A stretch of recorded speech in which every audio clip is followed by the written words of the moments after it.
Happy Friday. It is Friday, right? I had one of my friends tell me happy hump day yesterday. And I was like, wait, isn't it Thursday? So I see that you guys are already here and you're already saying good morning to one another. I just love it. I love it so much. By the way, for those of you that are here for Scarlett Scott, she is coming on in an hour and a half. So if you're watching the replay, you can scoot on over to the hour and a half point after the sprints, or you can just come on back if it's live at 11 a.m. Eastern Daylight Time. So yeah, that's just so you know, she's coming. She's coming at our second block. So here we are. Let's say good morning to who's here already. Hey, Angie, good morning. Hope you're doing well. I know it's extra early out there in California. Hey, Terry. I know. I'm so excited. I'm so excited to see Scarlett Scott today. So excited. Oh, Paige, good morning. Happy Friday. Happy Friday, Nicole. Good question. Let's talk about what everybody's reading. I can't wait. And I love that she starts everybody off before I even can get here with a great question. She's our moderator. So well done, Nicole. Good morning, Stacy. Good morning, Kamal. Nicole says, I started The Duke with the Dragon Tattoo this week by Kerrigan Byrne, and it is bonkers in the best way. Oh my gosh, I've been wanting to read that. If you are looking for a wild adventure, this might be one you want to check out. Fun! I've been wanting to try another Kerrigan Byrne after reading the one that's like required reading, which is, of course, oh my gosh, what is it? The Highwayman. Anyway, yeah. So I've been looking for another one, and that's gonna be it. That's gonna be it. Thank you, Nicole. Oh, Angie's reading between the lines. Oh my gosh, gotta take my copy out. Where is it? It's around here somewhere. What's her last name? Naiman, right? Katie Naiman. I've got this alphabetically, which just feels so very nice. And I can't find it. It's around here somewhere. Where is it? I tell you what, I've been running around. I'm all hot and sweaty. My glasses are fogging up. I can't find the book I want. It's going very well today. LMN. Okay, here we are. Boop, boop, boop. Oh, here it is. I was looking for a blue for some reason. Well, a different blue. I was looking for a different blue. Okay, this is going extremely well. Maybe I'll just leave and you guys can keep talking. Nicole was doing an excellent job before I arrived. It's so good, Angie, though. I can't wait to see what you think. I can't wait. I can't wait. Okay.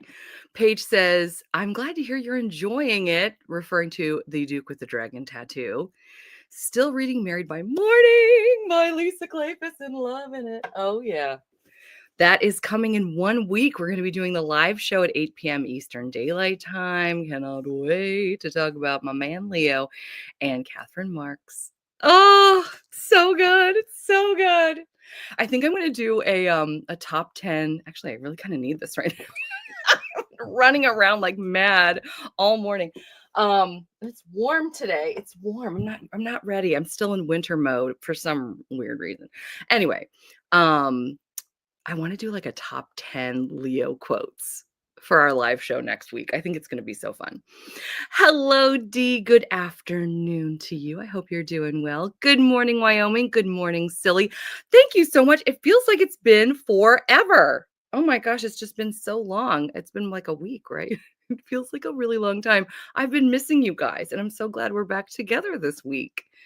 Good morning, Sock. I hope you're doing well. Good. And hello, Angel Wolf. Good morning. Still reading Tale of the Heart Queen. Ooh, let us know how you're enjoying it. Hopefully you're enjoying it. Lee! Oh my gosh. I have not talked to you in ages. How are you? I'm so glad you're here. Good morning, Molly. Inferno's Heir. Oh boy, that means Molly finished. What was the book you were reading, Molly? The one, it was like it took a long time because it was like a big chunker. I'm trying to think. I can't remember, but obviously you finished it. So yay. That's exciting. Hope you enjoyed it. Let us know. Barkety, Silly, Barkety. Gotta say hi to Silly. Kamal finished Married by Morning this week. Love revisiting that one. I know, Kamal. It's so good. It's so good. I can't wait for us all to talk about it next Friday. Sock says, reading Something Extraordinary by Alexis Hall, buddy reading Deep End with Enna, and thinking about starting the Love Con. Okay, Sock, we need to talk. Tell me, are you doing like a vlog or something? Because I need to catch it, because I need to know what you think of Deep End. I'm assuming that's by Allie Hazelwood. I've heard some things. So I need to know what you're thinking. And I feel like this is a new Alexis Hall for you, right? I think you were enjoying the last one that you read by him. But yeah, and the Love Con, that sounds fun. Good morning, Deborah. So glad you're here. Just finished Just for the Summer. The best. It's so good, right? It's so, so good. Oh, I'm so glad you enjoyed it. It's so good. And of course, Abby Jimenez. Who am I talking about? Abby Jimenez's other, brand new release just came out this past, what was it, Tuesday? Oh, it was a Tuesday, of course, April 1st. And so that one, can't wait to know what you think of that, Stacy. Because I'm assuming you're going to read that one at some point. It was something. It was a rough ride, but it was a good one. See, she's here, Sock. Barkity bark, back to you. Sock and Silly are having a side conversation. I love it. Joan, the dog with Joan in her name, barks at Silly. Okay. I feel like I read that wrong. The Ever King. That's the one Molly was working on forever, right? Right, Molly? When it's called The Ever King, it's going to take a while. It has to. At work, just wanted to say miss you. I miss you too, Lee. I know you're just making everybody's day so wonderful where you're working, and I'm just so grateful for you. And I'm glad that you could come say hey. I love it. Oh, yes. I did have a nice trip. Thank you so much. Yeah, we went to the Blue Ridge Mountains and had a lovely time. And I got to read, oh, guys, have you read this? I read this, Forever Your Rogue by Erin Langston. This was Nicole. No, wait. Oh, rats. I shouldn't even say. Violet. I think it was Violet's recommendation for the 12 Recs by 12 Friends. I'm worried that I got that wrong. Hopefully I did not. Anyway, I think it was Violet, I want to say. But good grief, it's just so good. And I spent most of my little vacation reading this, and I just had the best time. And then Erin Langston and I got in the most wonderful conversation. She's talking about the fine print, which is based on, like, all her books are connected, by the way. So if you've read this, and I didn't know, I mean, she's got family members. Everybody from this book pops up in different books, and the fine print is coming out on audio next Tuesday, April 8th. It's going to be narrated by, let me fan myself again, Mary Jane Wells and Will M. Watt. Are you kidding? Are you kidding? Could not be a better duo. I'm ready to die already. I'm just so excited to read that. I'm having my channel members vote for another historical romance for me for next month. I think that one's winning. I'll have to show you, because I'd love for you to see what else the channel members are voting for. I want to say it's Sarah McLean's next book in the Rules by Numbers, because I loved 9 Rules to Break when 9 Rules to Break when romancing a rake. That's not quite right, is it? But it would be 10. No, you know what? I just need to look at the thing before I get every single thing wrong this morning. Anyway, I'll look at it. I'll show you. I think it'd be kind of fun for you to see it. But and I'm curious to see what's winning right now. In fact, I'm coming back to the comments. I'm coming back. I'm going to look at it, because why not? And I'll show you. I'll show you where it's at, because there are some really good books that I want to read, and I can't wait to see what's winning out right now. Okay, let me see. I wonder if I can look at the okay, here we are. I want to show you. Okay, guys. Okay, let me show you. Let's see here. This is what we've got. The Lady He Lost, the epic first book, because I'm currently reading A Lady's Guide to London, which is coming out April 15th. This is about a woman who has a gambling club, a ladies' gambling club in 1800s London. And she decides, since they won't put it in the Gentleman's Guidebook to London, she's going to make her own guidebook as well. And I think that, I mean, as fun as this is, I'm having a great time with it. By the way, this is what the cover's going to look like when it comes out on the 15th. It's so fun. She made all these with on their cards. Isn't that fun? I know you probably already saw that. But anyway, um, I'm really enjoying this one. And I was talking to Terry about this too.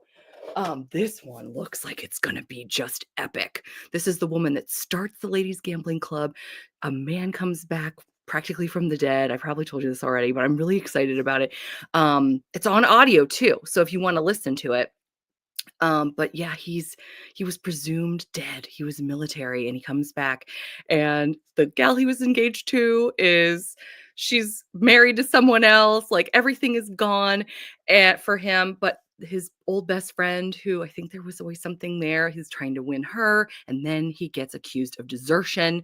It looks like all kinds of epic, and so that's why I've got this one up for my vote for my May members only book. And then I've got obviously the Langston plus Wells plus Watt equals Heart. That is The Fine Print by Aaron Langston. And then we've got The Hotel of Secrets, which Paige gave me. Thank you, Paige. And that is Diana Biller. And I've heard such incredible things. And then, of course, we've got, what is this? I can't read it. It's too small. 10 Ways to be adored when landing a lord. Yeah, I was going to butcher that. I'm glad I looked at this. So yeah. So it looks pretty like even almost. But look, we actually have a front runner, not a tie. It was a tie. It was a 3-way tie there for a while. Surprise, surprise. And but yeah, I think the Fine Print's going to win, and I'm really excited. I mean, I'd be excited about any of these, but anyway. Okie dokie. I just wanted to show you that. And now that I've gone down my little rabbit hole, yes, I had a lovely trip, Molly. Thank you. And Jatu, good afternoon. She is reading Trying to Sleep in, wait, what? I'm reading Trying to Sleep in the Bed You Made by Virginia DeBerry. Okay, Trying to Sleep in the Bed You Made is the title. Gotcha. Fun. That sounds like a really interesting title. I hope you're enjoying it. You got to let us know. Good morning, Emily. Oh, I'm so glad you're here. Thank you so much. I just love you guys. And it feels right when we get to meet on a Friday. All right. I missed you guys on Tuesday. Stock was not planning a deep end vlog, but might do a post read review. Please do. Please do. I mean, that book is huge. People want to know what you think. Terry says, I'm reading A Small Independence by Mimi Matthews, second book in the Parish Orphans of Devon series. Oh, and are you just loving it? I know you probably are. I love me some Mimi Matthews. I need to read more of her. Stacy already ordered it. Wait, what did you order? I'm so sorry, Stacy. Tell us. You know I'm slow on the uptake, Stacy. You know it. Good morning, Kristen. Good morning. I hope you're doing well. Kristen, yay, yes. Let me know when you start your diamond painting. Yes. Oh, yes. Okay. Wait, I came to what? Georgia? No, I did not come to Georgia. I did not come to Georgia. No. No, I did not. I promise I would have told you. Have I been to Georgia? I have. I think once. I went one time. It was lovely. But yes, I did order that diamond painting, Lee, that you recommended to me. It's a beautiful bee. I could get it during our break. It's a beautiful bee, and it looks intense. It looks intimidating. I've never done diamond painting before, so it's like a whole new world. It's a whole new world. Getting my favorite crew fix in before we leave. Oh my gosh, you're going to the Philippines. When? When are you going to the Philippines? I know you told me. Tell me again. I just read 9 Rules to Break. And what did you think, Sock? It was fun. Oh, wow. That was instantaneous. Love it. It was fun, wasn't it? I really enjoyed that. April is a stacked month with new releases. You know it, girl. You know it. Amina, hello. Good afternoon and happy Friday to you. We have the Blue Ridge in Georgia. Yes. Do you know the Blue Ridge goes through 14 states? Did you know that? I looked it up. Or maybe it was 8. It was one of those two things. I don't know why I'm getting 8 and 14 confused. So glad this is live. Would love to edit that out. Oh, well. I'm going to find out. April 9th. Okay, so you're leaving next week for the Philippines. Holy cow. Oh, my. The Lost Coffee Mug. Hello. And I love your name and profile pic. Welcome. Had no clue. I know. The Rocky Mountains are huge, covering some number of states. That's either 8 or 14. And I will check my geography at a later date. Well, now that I've thoroughly embarrassed myself, which is, a rite of passage for any morning show, we can start talking about all the new releases that are coming out this week, many of which have already come out. Normally, we talk about this on a Tuesday, but we're doing it on Friday because on Tuesday we were still getting back from our trip. I'm so excited to tell you about these new releases and many, as thankfully always, we have many authors who are joining us. You're not going to believe who joined. I can't wait to show you. You're going to lose your minds. I was shocked when she responded to me. I was like, what? Really? You just wait. It's coming. It's coming. Let me close all these tabs because heaven knows, you guys know I don't do well with a million tabs open. All right. First, I want to thank Carol Meredith, who has returned to the fold as a queen bee. And I just want to thank you for renewing your membership because it supports the channel and we do love that. So I really appreciate it. And I hope that you enjoy all of the perks that we have for you, including voting for that book. That's just one of the things. Let us know what you're voting for. Oh my gosh. Oh, wait, I'm seeing a comment here. Not Rocky, but the Appalachians. Oh, okay. Mm. Oh, right. And then there's the Blue Ridge. Gotcha, gotcha. We'll talk. Well, let's do a lesson about mountains. Let's do that. Let's do that. In fact, did I tell you guys that I just got why is this always so big? This is not that much better. That I just got oh my gosh, I have to show you. Okay, I'm going to show you. All right, here we go. See, this is what happens when I have too much time on my hands without interviewing somebody. I just get on these little tangents. But hopefully you don't mind too much because they're on topics that we love. I'm not going to show you like a shoe collection or something random. So, okay. All right. Where is it? I can't wait to show you. Sorry that I'm like staring at you. I promise I'm not. I'm looking for this arc that I got. For Pete's sake. I know it's here. Where is it? You're going to love it. I don't know if you got to see it. I put it on my stories. I know it's here. It did not disappear. Oh, there it is. Okay. Okay, guys. All right. I'm going to get to show you. Get ready. All righty. You're going to love this. I got this arc. Do you see it? It's so beautiful. The Heart of Bennett Hollow by Joan Bischoff DeWitt. This is an Appalachian tale. It's a retelling of Jane Austen's Pride and Prejudice. And first of all, the cover, I mean, oh my heavens, look at that thing. But I love the Appalachian Mountains. I love anything set in Virginia. I love these leaves. And I'm just I'm only going to read you the tagline here, okay? An Appalachian farmer's daughter and a wealthy businessman find a surprising love, but must reckon with what divides them in this retelling of Jane Austen's Pride and Prejudice by award-winning author of The Lady in the Lionheart. This is set in New River, Virginia in 1904. I'm really excited about it. And it comes out in October, which is so perfect for fall. But I know we've been talking about starting a Jane Austen read-along beginning in 2026. And when I saw this, it's like checks all of my boxes, I was like, oh my gosh, I have to request it. And I got it. I know. Doesn't it sound great? I know. I really am. I'm very lucky. Yes. That's what I got, Angie. Yes. Oh my God. Hey, it's my lost twin. We have family finding one another on the show, ladies and gentlemen. This is very special. I just love it. You guys are so cute. I know. I'm really excited. So I just had to share that. That's an October release. That has nothing to do with what we're talking about. Okay. See, this is what happens when I am just all over the place. Okay. Let me focus. Here we are back over here to where we were. Okie dokie. Well, if you guys have been around my channel, especially, you know that Sale Remember Me came out on April 1st, which was Tuesday.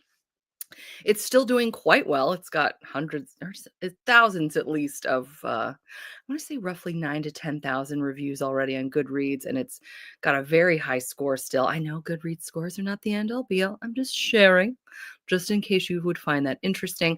I read this. I gave it 5 stars.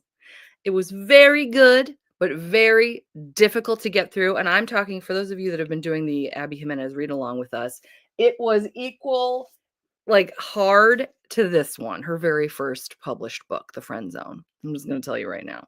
Get your tissues, check your trigger warnings. It is tough, but it's humorous. I mean, it was great. It was great, but I did have there was some the tough stuff. She does not shy away from the murky, the distasteful in certain ways. To give you a snapshot of what this is without spoilers, we have Xavier and Samantha. A lot of this has to do with pets, dogs specifically. You know, Abby Jimenez is a huge dog fan, and Xavier is a vet. So, and he's set in the same area that all the rest of Jimenez's books are set in. But he falls for Samantha, who actually needs to move home to California, 2,000 miles away, because her mother is suffering from dementia, and her whole family, Samantha's whole family, is banding together to figure out, they're just trying to help her. And it's really negatively impacting her and her family. So there's that. And then there's some other things that go on as well that are kind of tougher. But from the get-go, Xavier and Samantha have this, well, not from the get-go. They have kind of instead of a meet cute, it's a meet disaster, but it's great. But then they get off on the right foot later. But yeah, so almost from the beginning, they have an incredible connection, which is never in question, which I love. Sometimes I just want to read a romance where it's like, okay, I know that these two are in it to win it with each other, but they've got so many obstacles. It's very challenging. So, yeah, highly recommend, but it is tough. It is a tough one. So, good morning, Christina. Hope you're doing well. Glad you could join us today.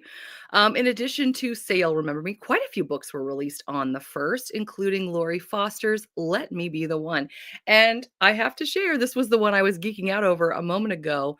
Lori Foster, the great Lori Foster, immediately responded to me and was like, oh, I would love to be on your show and do a video. She's actually traveling right now. Otherwise, I think she was so excited. I was like, maybe you can just come join us.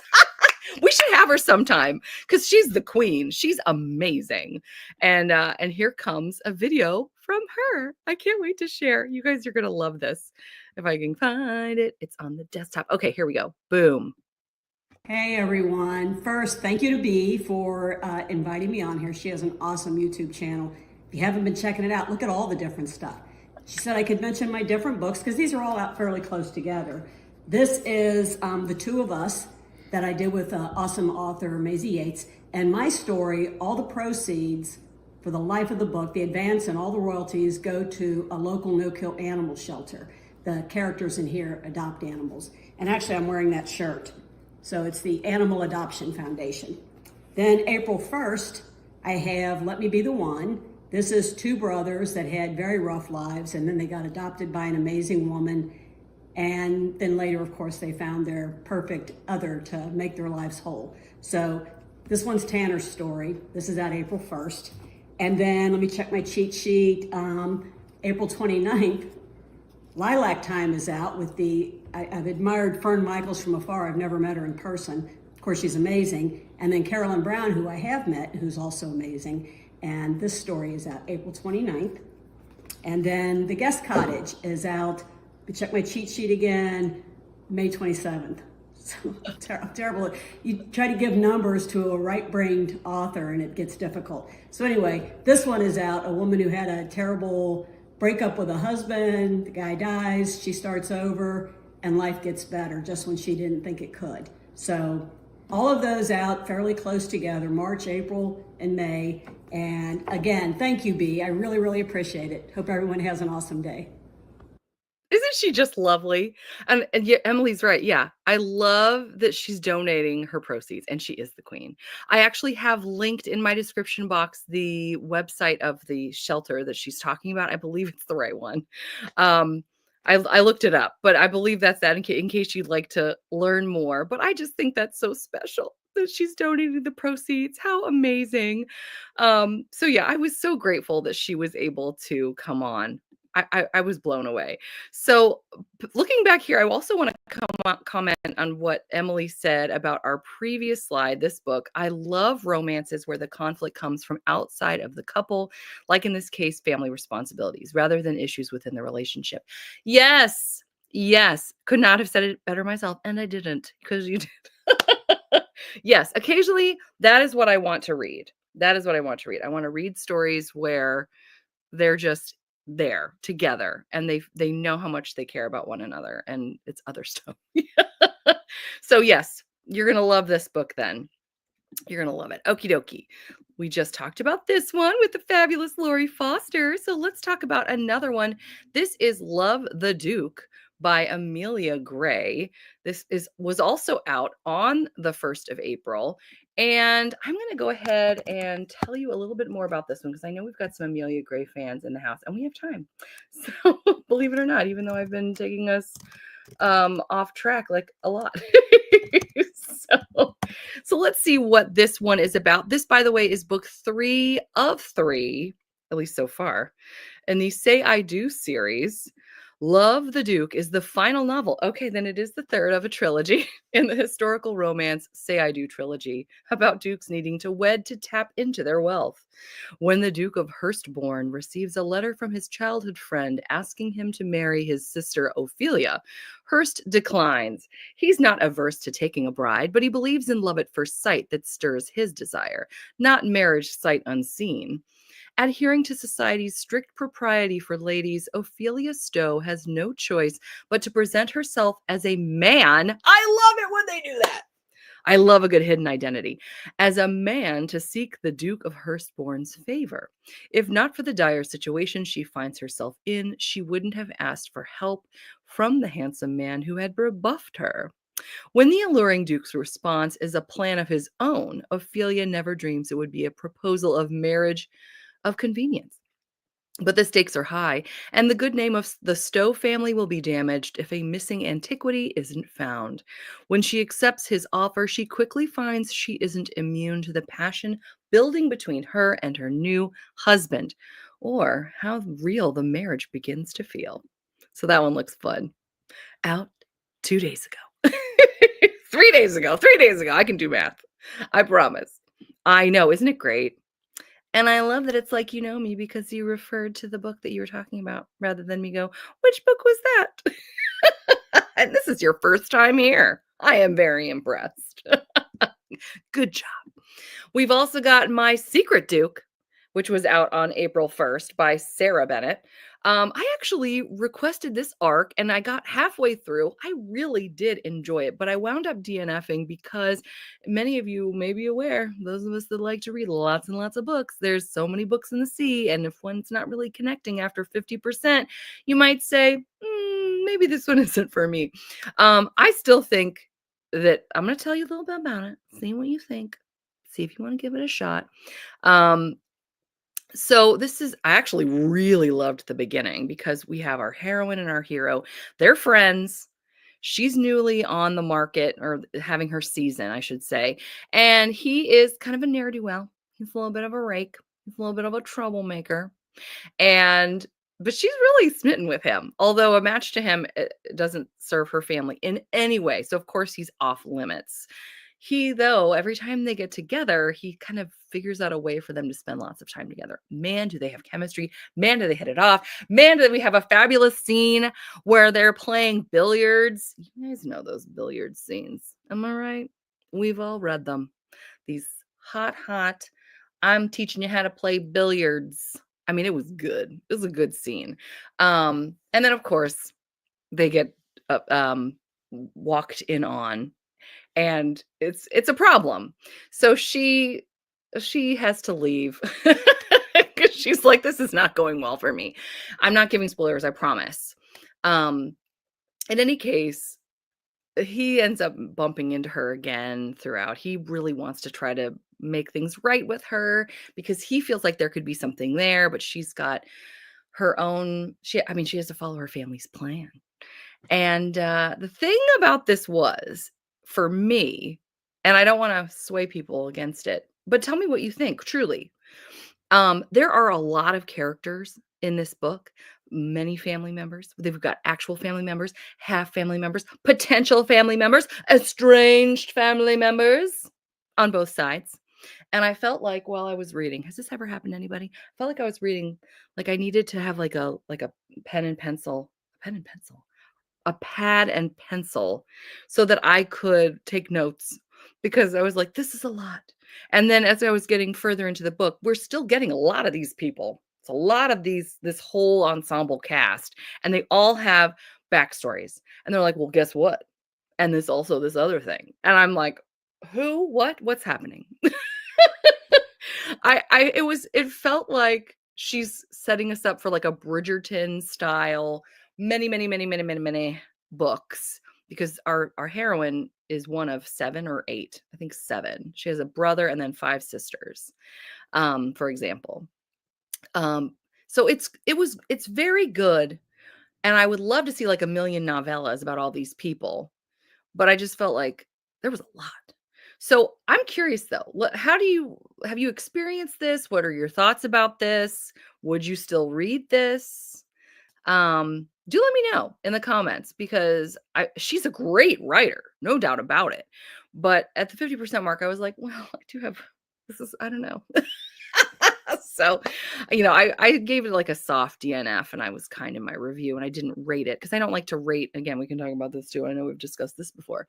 I didn't rate something that I didn't finish because I didn't want to impact it negatively. So, having not read the entire story, but let me see some of these comments. Oh, I know the dress. I know. Beautiful. Terry would still read it. I would let me know if you do read it. I want to know your thoughts, and I want to know what happens after 50%. Maybe you're going to convince me to read the rest.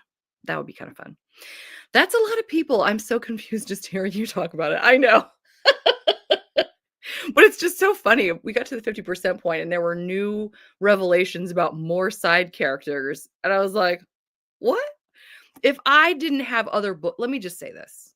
If I didn't have other books I needed to read, I probably would have just continued reading this. It's good. It was good when it comes down to it. Okay, good. See, I like this. This is good. So that came out 3 days ago. That was my long spiel. We also have, which came out on April 1st. Oh, wait. I've got another comment here. I don't want to miss it. Bargain Sock says, I think I would probably be a dropout rather than a dive in for me. Oh, and she's using her favorite. I love your dropout or dive in. I love that. On her channel, by the way, she does videos where she decides if she's going to drop out or dive in. And I love that. So do be sure to check her out. I would read it and give it a shot. See, there you go, Paige. Yeah, I mean, I did enjoy it. I just felt pressure. This is maybe my own fault. Like I just felt pressure to know everyone and to know what their backstory was. And I was like, this is a lot. This is a lot. And it was kind of like I wanted more of the couple, but maybe after 50%, you get more of the couple. Sometimes you just have to put it down and go back later. Wise words. Wise words, Wyoming. I think too many characters dilute the story of the main character. That's kind of how I was feeling. Like I wanted a little bit more of a love story and a little bit more between the two of them because they're both often off with their own people. I'll just say people because there's just so many people. So yeah. Yep, I get that. So there you have it. I will come back if there's still more comments. I will come back to this because I think I want to hear everybody's thoughts that wants to share. But I'm going to go to the next one, and we're actually going to also talk about Dragonblade Publishing. I'm learning more about Dragonblade the more I go on and learn about just the releases that are coming out, the way that they put out releases, one book a day, which I'm fascinated by. I'm just sort of fascinated by this publishing company in general. I've heard incredible things from the authors saying that the company treats them better than just about any other publishing company that they've worked with, which I really find interesting. It's owned by Catherine Levesque, so she publishes a ton of her books through this, which I think is really neat. And then if you go to the website, I mean, the number of authors that they work with And these authors sometimes work with other publishing companies. They do indie things. It's really interesting to me. It reminds me of like a family. And so I've been kind of fascinated by this. And the other day when we had Addie Dulac on, she was talking about the fact that her latest release was part of the Flame line, which of course reminds me of Harlequin. You know how they have different lines. Well, I don't know how new the different lines of Dragonblade are, but I thought you might be fascinated to know that they've got different lines now. And I wanted to just do a quick little deep dive into Dragonblade and look at the different lines because I think you'd find that kind of fascinating. Yes, I should interview Catherine Levesque. Yes, I should. Oh, that would be so fun. Oh, Terry, I love that idea. I love it. Christina says it's kind of like IPB and all the other million books by Ruby Dixon with all the characters. It is. It is. But I feel like that's over series as opposed to this book was one book. Does that make sense? Like it just, you got a little more time to sort of get all the backstories and everything. I thought Dragonblade was the series. No. See, okay. You're going to love this, Kristen. You're going to love this. You need a chart to keep up. Well, this is very true. Yes, you do. That is actually very interesting how they have different lines under one umbrella. I know. Okay. Let's look at this right now. You guys are going to be fascinated. Okay. I'm glad I'm not. I was a little nervous that I was going to say this and everybody was going to be like, yeah, we know. And I was going to be like, oh, it's just me. No, thankfully, it's not just me. Okie dokie. So let's go. You guys are going to love this. Okay. I'm really happy that I'm sharing this with you today. This is so fun. Okay. Where am I? I'm sharing it. Look, first of all, look at this website. We've got like flames coming up. This is so cool. Okie dokie. We've got view our pre-order, view our authors, of which there are so very many. The Art of the Timeless Tale. Discover your next book. And of course, we've got the new releases, including Addie Dulac. I just adore that woman. She's coming back, by the way. She's coming back. I think in May, and then I want to say over the summer. I can't wait to have Addie back. She's the best. I know. It's such a great website. I love it. I love it. Oh, and are you talking about the cover of this? I know. And this is part of the Flame line. And I'll explain. See the little icon above her head and next to his head, the flame? I didn't notice it until Addie mentioned it. And anyway, I said add to stage. Oh my gosh, it's doing this to me again. Remove. Okay, for Pete's sake. This StreamYard. I noticed the different lines when I went to their website the other week. It definitely reminds me of an indie Harlequin. Such a neat idea. I know, right, Emily? I tell you. Okay, so here we go. We're looking. Oh, we're going to be talking about finding faith in a moment, by the way. All right, you may want to look away for a second because I don't want to give you whiplash or let's see, our authors. Where are we? Okay, our library. Connected. They have connected worlds. I can't. Okay, so I think it was the complete. Oh, the divisions. Okay. All righty. This is so cool. So here we go. The hotter, the better historical romance, they say. So then we've got here, they're referring to them as the divisions. So we've got the original division. It says the original line, for novels with at least one sex scene and plenty of romance, this is our main line of novels, which I find fascinating. This would have been like just general Dragonblade before.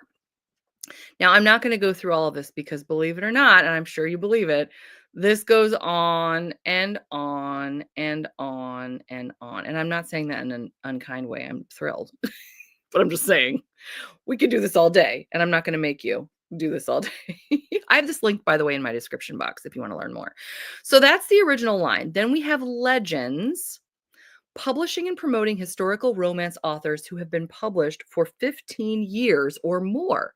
This is an invitation-only line, which means they're going to tell you whether or not you can be part of this, which I find fascinating as an author. Let me rephrase so that makes sense. I'm not speaking as an author. I'm speaking as someone who enjoys reading and is fascinated by the fact that they're going to tell an author whether or not I'm going to say she can be one of these legends for them. So you can see the different names. And again, this goes on and on and on. And you're welcome to glance at. Oh, it doesn't. It doesn't go on and on. Oh, look, Jade Lee, Cheryl Bolin. Those covers. Are you kidding? They're so gorgeous. They're so gorgeous. I love them so much. I love them so much. So we've got original legends. Let's talk about Sweet Dreams. I bet you can guess. These are the sweet, wholesome historical romance where passion beyond the bedroom door is left to the reader's imagination. Which I just love that they've got something for every taste here. And these covers are, again, they're just so beautiful. Love it. So we've got those three. Then we've got the Flame line, which is pretty much the opposite of Sweet Dreams. It says the hotter, the better historical romance. So these are going to be the hottest of the hot. So, and it looks like only just recently they've started putting the actual, like marking it on the cover saying Flame. We also have the Lion's Den, which is the Dragonblade, I can't speak again, a Dragonblade Publishing connected world. And I think they all have the word lion, Lyon. So I'm really fascinated by this. Love. Oh, golly. We also have Moonrise. This was fascinating to me. And I think they need to add more because I was even looking at Paula Quinn, she's a Highlander author who I love. And she's been writing kind of fantastical books lately that are not in part of the Moonrise line, but I think they're probably still adding. Right now, we only see 3, but the Moonrise line is the Dragonblade historical fantasy romance division where history, romance, and fantasy collide. Who knew? Who knew? I would never have expected that. I love it. We also have Heart, Dragonblade's LGBTQIA division. Love without boundaries is the tagline there. And right now, they've only got 1 book, but I'm sure they're going to be adding. We have Catering to Love.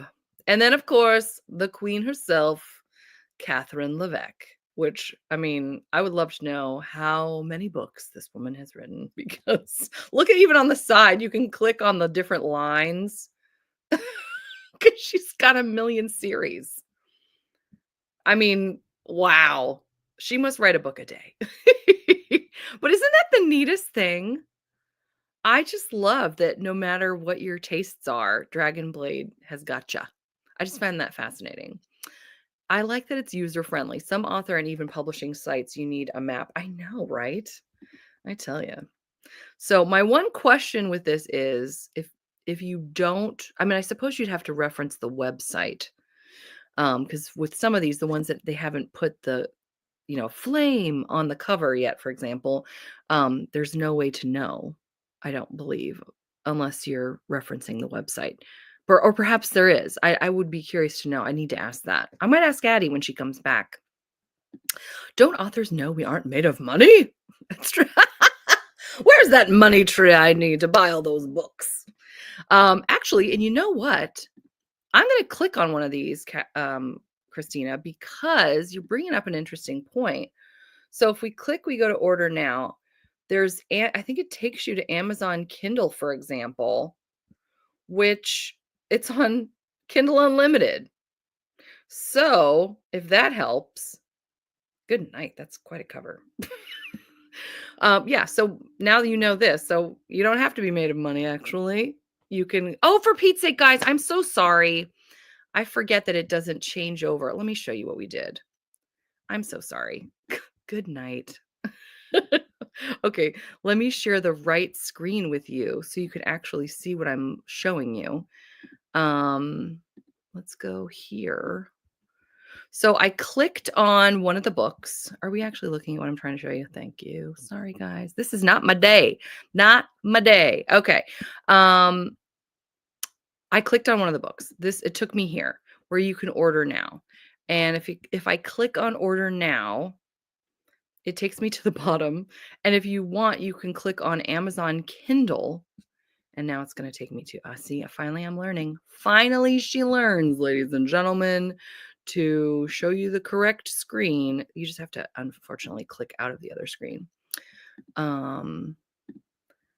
Now it shows you it's on Kindle Unlimited. So how about that? That's kind of fascinating.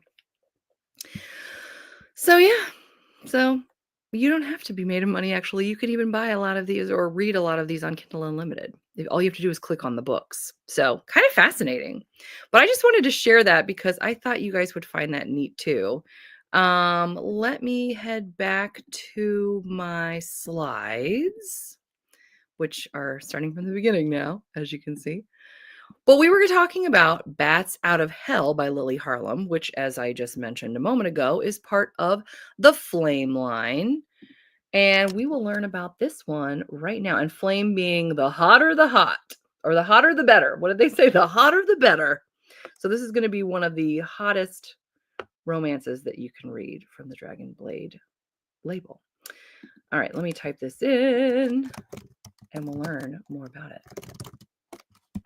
I could not find Lily Harlem, by the way, to talk about it. This is book 1 of the Vikings Rock series. It says, meet the Vikings who not only adventure, seduce, battle, and love hard, they also rock and roll. What? That's right. The Ralstons of the Northlands are a different breed altogether. They're tough and rough and make up their own rules. Why not? They can. No one can stop them. Strong and willful, Kenna McCallum is a keen hunter and a sharpshooter. The stoic beauty has spent her life battling to prove she's as good as the men in the village of Tillacolty. Her heart knows no fear of the wolves and the boars that live in the forest. But Vikings? The invaders seen passing on their mighty longboats freeze the blood in her veins. She prays nightly that they'll keep on sailing by. But when Hakon Ralston, son of King Erd of Drangar, washes up on the shores of Lothland and encounters this woman, his heart instantly beats to the sound of a new song. His desires know no limits. This mortal Valkyrie will be his. She's a goddess, the only woman he'll ever need in his life. He will wear this new crown with her at his side. That is his destiny mapped out by the gods. And Kenna, her emotions are in turmoil, her life thoroughly disrupted now that a tall, inked, and wild Norseman is determined to claim her as his queen. He is a man who promises protection and pleasure, adoration and respect from this day until her last. A Viking who has the most unusual jewelry in a place that must surely be a sin. But then again, perhaps sinning has never felt so good. Maybe being Hakon's queen will be heaven on earth. Note, this series is part of Dragonblade's Flame line, so this is a scorching hot read with open door steam. Oh my. And it says, read in Kindle Unlimited. So how about that? That is very neat, it is. Viking romance sounds like historical alien romance. I love it, Emily. Oh no, he's pierced downstairs. I do think that's what I gathered as well. Oh my. Hey, I guess that's part of the flame line. What are you going to do? Goodness gracious. Goodness gracious. Oh my, clutch your pearls. Clutch your pearls. We also have Marianne DeRay's Stick It To Me out April 1st. Terry, don't hate me. I know I probably butchered the pronunciation of that. She is French. Thank heavens she's here to tell us about her book. Oh, I don't want to miss Angel's comment. Viking romance sounds good to me. I'm with you. I'm with you. I have to tell you, honesty, revelations abounding right now. Don't think that I've ever read a Viking romance. I don't think I have. Well, add it to my list of things to do. I was right. I got it right. I pronounced it correctly. Oh, Terry, thank you. Marianne DeRay. All right, awesome. Okie dokie. Let's hear from her. Viking romance. Yes. Amina. Yes, I know, right? I tell you. Okie dokie. Let's hear straight from our source, she's adorable. You guys are going to love her. Here she comes to talk about her book. Hi everyone, IVA, thank you so much for celebrating the release of Stick to Me today. I'm so excited to tell you more about this book. It's a friends to lovers hacky rom-com with huge off-limits tension because Marissa is the coach's daughter. And not only does Aaron plays for the team her dad coaches, he also has this father-son relationship with him. So it's a big no-no. This book doesn't have a third act breakup, so yay for that. I know a lot of you are going to be excited. There's a lot of banter in this book, especially with the team, and the fun family trope is huge in this book. I really like writing strong friendships, so this one is no exception, and to be perfectly honest, I'm kind of jealous of the friendships. So yeah, that's a big part of the series. So this book is actually the first book in the series, so if you like to read in order, you can start with this one, although they're all standalones. It's not your typical hacky romance because this one is actually closed door. So there is no mention of intimacy and no swearing of any kind. Don't worry, you will get all the fluttery feelings and all the sizzle, but none of the spice. The ebook is available on Amazon and in Kindle Unlimited, and you can find the paperback everywhere. So I hope you'll give this one a try. Thank you so much for listening. Thank you, Bia, for having me, and I hope you'll have a wonderful weekend. The two of us. Oh no, that I why did is that with, going? I'm awesome so author- sorry. Remove. Ah! It's never done that before. I'm so sorry. I don't know why I did that. She was lovely, wasn't she? I'm so excited about the release, and I love the fact that this one is closed door because most hockey romances that I know of are way open door, super duper open door. And so I always feel for the people that want to read a hockey romance but want it to be closed door. So that's great that she's adding another one to the closed door list for those of us that prefer that type of romance. So yay! Good for her. That's great. Awesome. I'm so glad she was able to do a video with us. Amina just says, I will never see Normans the same way, especially for the jewel in the special place. I know. Oh my gosh, Amina, I know. I tell you. And Amina says she's in Normandy today, the country of Vikings. That is so cool. I love it. And we should do a buddy Viking romance read. That would be so fun. Terry says, say hello to my ancestors while you're there. I love it. I know. Oh, isn't her French accent lovely? Yes, it really is. It really is. That's why I was like, I know she'll say her name better than me. So I tell you. Okie dokie. Well, that was fun. And then, of course, we got a chance to hear her, which was lovely. Viking Romans, yes. Look at this gentleman. Woo! Woo! I tell you, this one came out. This is the first, everything else has been April 1st. This one came out on the 2nd, which was 2 days ago. This is Dana Quince's Pretending to Love a Lion, part of the Lion's Den Connected World, which now we know what that means since we just saw their website, which I thought was pretty neat. Let's see. I think we have time. Let's read it. Let's get crazy. There aren't as many releases this week. If you hadn't noticed, which is part of the reason why I let myself go on and on so much. But so yeah, it gives us a chance to read all of what these are about. And man, this gentleman is gorgeous. And for those of you that enjoy a hairy chest, he's got that going on as well. I just had to mention it because I know some of you will appreciate that. Pretending to Love a Lion, the Lion's Den Connected World. They clash like fire and ice, but their attraction is undeniable. Lady Amelia Clark finds herself in a desperate gamble when her twin brother, the Earl of Ulston, falls victim to a tragic accident. To protect them both, Amelia must keep his dire condition a secret from their enemies, and Amelia's only ally is the man who loathes her, her brother's best friend, Mr. Graham Blakewood. Despite their tumultuous past, Graham vows to protect Amelia at all costs, even if it means masquerading as her fiancé. As they navigate societal expectations and lurking threats, their fake engagement becomes dangerously complicated. Of course, doesn't it? And when their facade unravels and long buried feelings come to light, they must confront the consequences of their tangled web of lies. In a final desperate attempt to save her brother's life, Lady Amelia strikes a bargain with the notorious Mrs. Bessie Dove Lyon, the widow of Whitehall, who I'm guessing we probably know if we read this whole connected world based on the way that was phrased. Let me start that sentence over.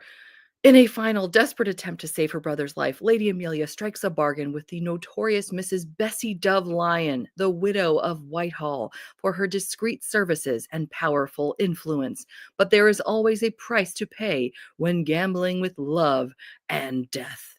Will Amelia and Graham risk everything for a chance at true happiness, or will the stakes prove too high? Enjoy book 1 in a new series within the Lion's Den's connected world titled Risking It All by Dana Quince. This also, by the way, as they said, is part of the Lion's Den, which is part of 79 connected books. Terry, that's got your name all over it, doesn't it? I know how you love to read connected worlds that are very large. So go ahead and read those and get back to me. The back of her dress. I know. I love how they did that. Isn't that gorgeous? He does look yummy. That's exactly what I would say. You've got that right. Yay for the hairy chest. See, someone appreciates it. This is why I bring it up. We also have Clean Out of Luck by Karina Taylor. This one is out April 2nd. Oh my gosh, we're getting towards 10:30. I'm going to stop soon. And then we can do our sprints, and then we're going to talk to Scarlett Scott. I can't wait. But this is another of the books that's in the Only Magic in the Building series by 8 sweet, clean, closed-door authors, where there's a little bit of magic in the building, and each one of these authors has written their own spin on a couple. Some are enemies to lovers, friends to lovers, etc. And this one's Clean Out of Luck, a whimsical romance by Karina Taylor, which came out 2 days ago. I know. That is a long series, 79 books. It's like a connected world, but there's different series within it. So, okay, Terry's going to finish the Wicked Earls Club first. I love it. The Lion's Den series is on my radar. I knew that, Terry. I knew it. We've also got Sarah Adrian's A Touch of Charm, which is out April 3rd. This cover, is this not gorgeous? I almost asked Sarah Adrian to come back and give us a little spiel, but she just did it for us the other day, so I did not. But this looks amazing. Okay, I'm gonna run out of time. I have to at least say a little something about this. This is book 3 of 3. Miracles on Harley Street is the name of the series. I want to make sure that I tell a little bit about it. This is a shorter. Nope, it's not short. Okay, let me just read part of it. Her love is forbidden. His secrets are unforgivable, but their hearts will risk everything. Welcome to Miracles on Harley Street, where love defies society's rules. An impossible love in a world that won't allow it. He doesn't just see her title, he sees the woman beneath the disguise, the woman she wants to be. Forbidden love, dangerous secrets, a passion that demands to be set free. Step into a world of the doctors on Harley Street. Oh, they're doctors. I love it. Where intrigue, irresistible attraction, and a circle of doctors bound by loyalty set hearts ablaze with hope. I love it. This is the 3rd book in the Miracles on Harley Street series, perfect for fans of steamy Regency romances featuring forbidden love, swoon-worthy doctors, and secret identities among aristocracy. Very cool. It says that this is part of the Flame line. And you see, it doesn't say that on the cover, but it says it's part of the Flame line. So this is a scorching hot read with open door steam. So there you have it. Okay, well, I'm glad I read a little bit of that. That was only part of the summary, guys. I'm trying to move it along so we can get to some sprinting before we get to Scarlett Scott. Yes, I'm going to keep saying that. I love Dragonblade's book. I know. I do. I'm loving this cover. So beautiful. I know. I love what they've done with like the shadow and light. Oh, it's just beautiful. Just beautiful. And I think this is our last one. Oh, this is the last one. Perfect. This is Finding Faith by Matilda Madison, part of the Seduced in Scotland series. Let me read Terry's comment before we talk about this video because Matilda Madison joined us for it. Terry says, usually those big series will have authors that write some books and they will put them in their own series. Oh, I'm learning today. I love it. Like Lauren Smith has her own series that is set in that world. Oh, very cool. Okay. Fascinating. Fascinating. Okie dokie. Let's talk to, via video, Matilda Madison and learn about her release. She's so adorable. You know, it takes a moment to find it. Here we go. Hi, my name is Matilda Madison, and my new book, Finding Faith, drops April 5th. It is the second book in my Seduced in Scotland series. It's following Hope in the Highlands. I have a physical copy of this one, but my Finding Faith physical copies will be here after the 5th. And it is set in Scotland, the Highlands, and I was inspired to write the series because my husband and I, we delayed our honeymoon by, I think, a couple of years because we had bought a house the same day we got married, and so it got pushed off. And we went to Scotland and took a tour of the Highland area. We went to Fort Williams. We hiked Ben Nevis. I couldn't get all the way to the top because I started to get vertigo, but my husband went all the way up, and I fell madly in love with the country of Scotland. It was beautiful. I felt like an emotional connection with it almost. It felt like home. And so I wanted to write a series based in the beauty of the mountains there. And yeah, so I hope you all like it, and I'm so excited to hear everybody's thoughts and opinions and reviews. I can't wait. I really loved this book. Logan and Faith are enemies to lovers, and they get into a couple of spots, but yeah, I hope you enjoy it. Thank you so much. Bye. She's so cute. I love it so much. And this looks so fun. And I love that this was written by someone that loves the country. I'm sure that that comes through in her writing. So it looks so fun. And I love the cover so much. I mean, that dress too. How neat. Well, thank you again to Matilda Madison for giving us this video so we could really especially enjoy and celebrate the release, which is coming tomorrow. Look, we talked about something that hasn't come out yet. Who would have thought? How can't you love Scotland? It's true. It's true. It does sound fun. It does. It does. Well, guess what? What we're going to do right now, we are going to do a little race, a little Easter egg race. For our sprints. We're gonna sprint for 25 minutes. We're gonna come back at 11 and talk to Scarlett Scott. And so yeah, hope you get some things done, get some pages read. Let us know in the comments during the I probably won't have time to read them because I want to talk to Scarlett Scott. Well, let us know because everyone is now encouraged to read the comments so you can see what each of you is reading or doing during the sprints. But again, I'm probably going to talk to her. Otherwise, I would read everything you said, but I want to use every moment that I can to talk to her. I'm so excited. Okay, here we go. And also let me know in the comments which egg you're picking. Let's see. Okay, here we are. Here are the eggs. They look pretty much the same. I'm gonna go with, I don't know. Today's the 4th. It's 4-4, so I'm gonna go with 4. That's the only thing I thought of. Oh my. We're off to a good start.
Could it get better than winning today?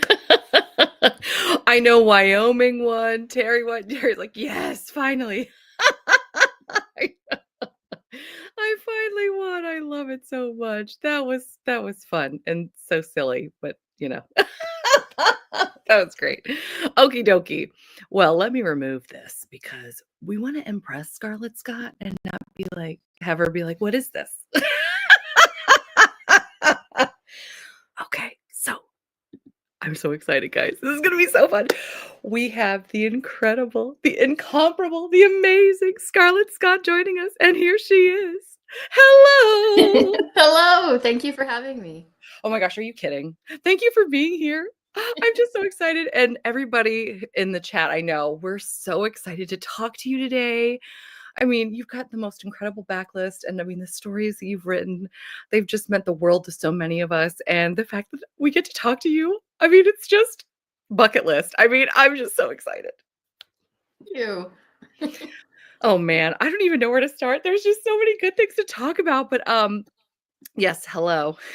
That's always a good place to start, right, Paige? Hello. We are so very excited. So very excited. Well, we know that you've got a new release that just came out recently. I feel like that's kind of always the case because you put out so many amazing books. I write a lot of books.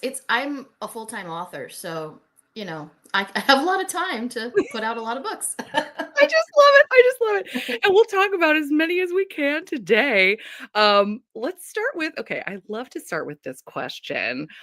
What made you want to be an author? Well, this actually goes way back to first grade. I had this, yeah, I know, right? I had this amazing teacher who encouraged us to write. And I wrote my first story and I just loved it. And she then created this whole story chart for the class where if you wrote a story, you got a gold star. Well, I ended up writing so many, she had to tack on more to the end of the chart. And I never stopped wanting to be an author after that. Oh, I just love it. Oh, first grade. How fun. I used to teach first grade. So, of course, that's near and dear to me. Too fun. Take us through your journey to publishing your very first book. It was a long and arduous journey. I go way, way back to when there was no email and you had to query agents with snail mail. And oh my. Yeah, so I was trying from I guess high school on, I was trying to get an agent and I would get so far, they would request the whole book and I'd be like, oh my gosh, it's my big break. And then they'd be like, sorry, it's not the right fit for us. So I did that for a long time.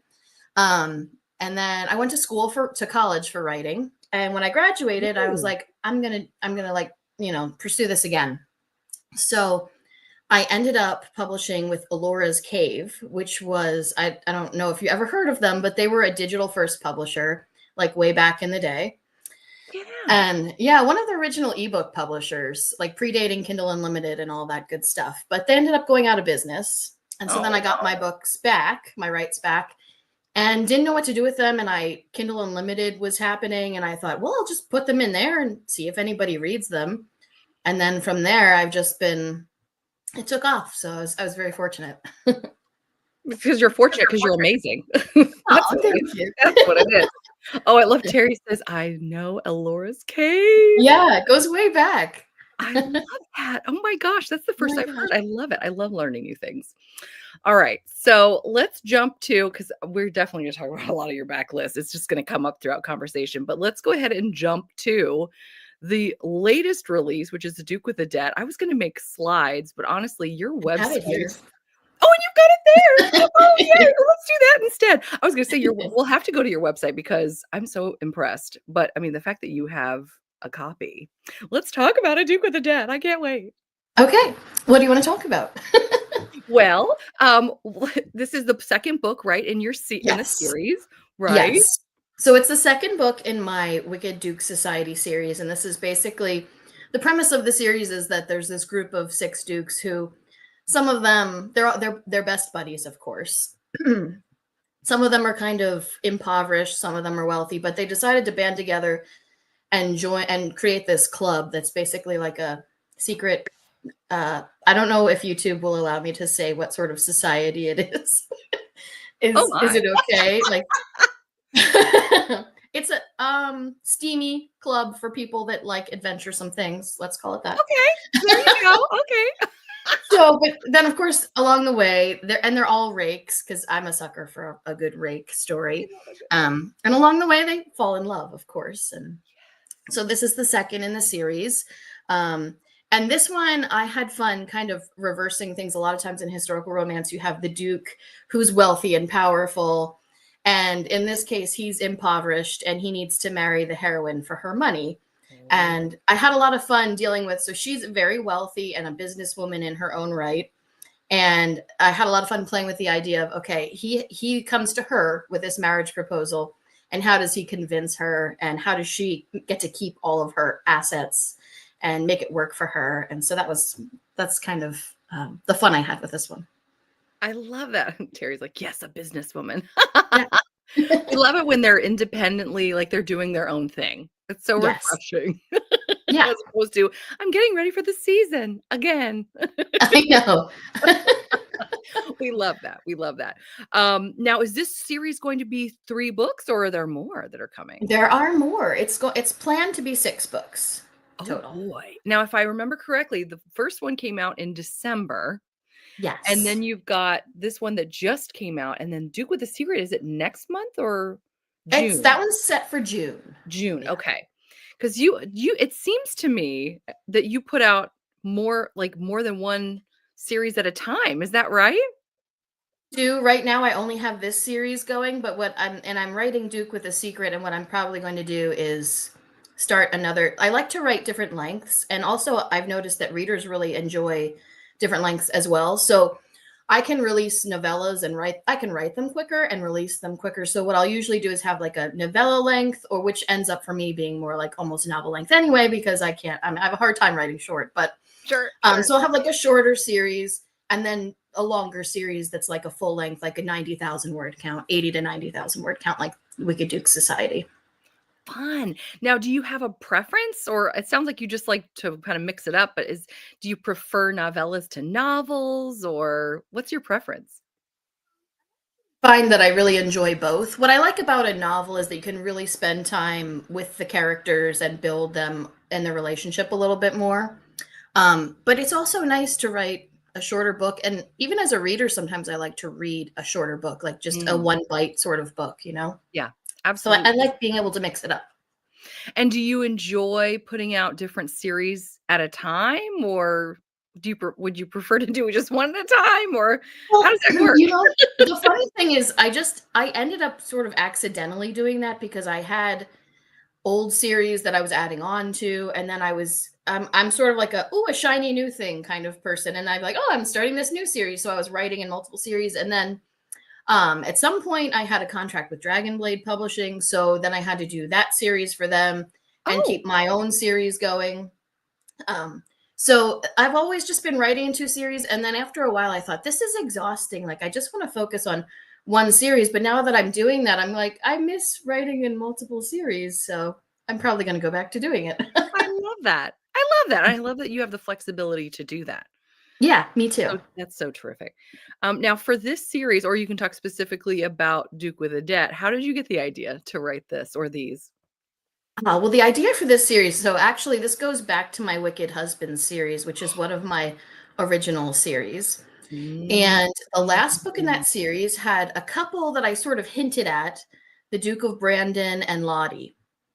Okay. And for years I had readers contacting me wondering where their book was, and I was going off on tangents, and some things happened that I just didn't get this series written. So then I sat down and I was like, okay, we're getting back to Brandon and Lottie, and what's the right series for them? And that's where this came from. I wanted to give readers the book they've been waiting for a long time. I love that. And can I also say how that you have a reading guide, like an order? Oh yeah, because people ask that a lot. And I know it's a lot of books, and especially for readers who have never read one of my books, they're like, where do I even start? So In fact, why don't we just jump to that? Because I was going to ask you that question. Where do you recommend that first-time readers start with your books?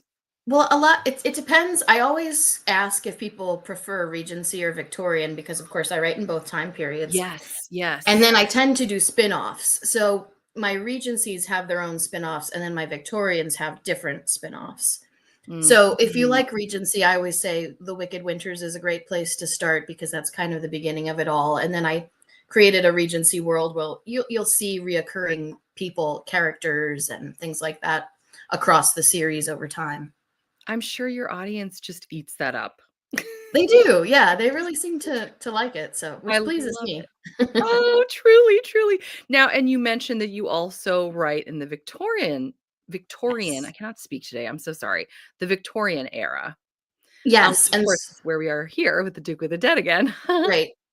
And I always recommend starting with Her Errant Earl for that one because that or either that or a Mad Passion, but Her Errant Earl is the Mm. starting point for I did spin-offs, the League of Dukes spin-off from that one and the Wicked Duke Society.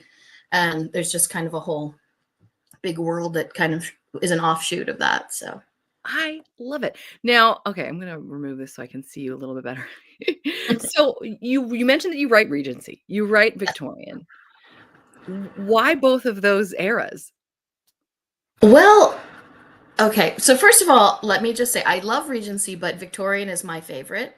Um, Mm. but wanting to break into historical romance, it's pretty common knowledge that Regency tends to be a favorite. So I started out in Regency when I was writing for Alora's Cave because that was what they were Mm. looking for.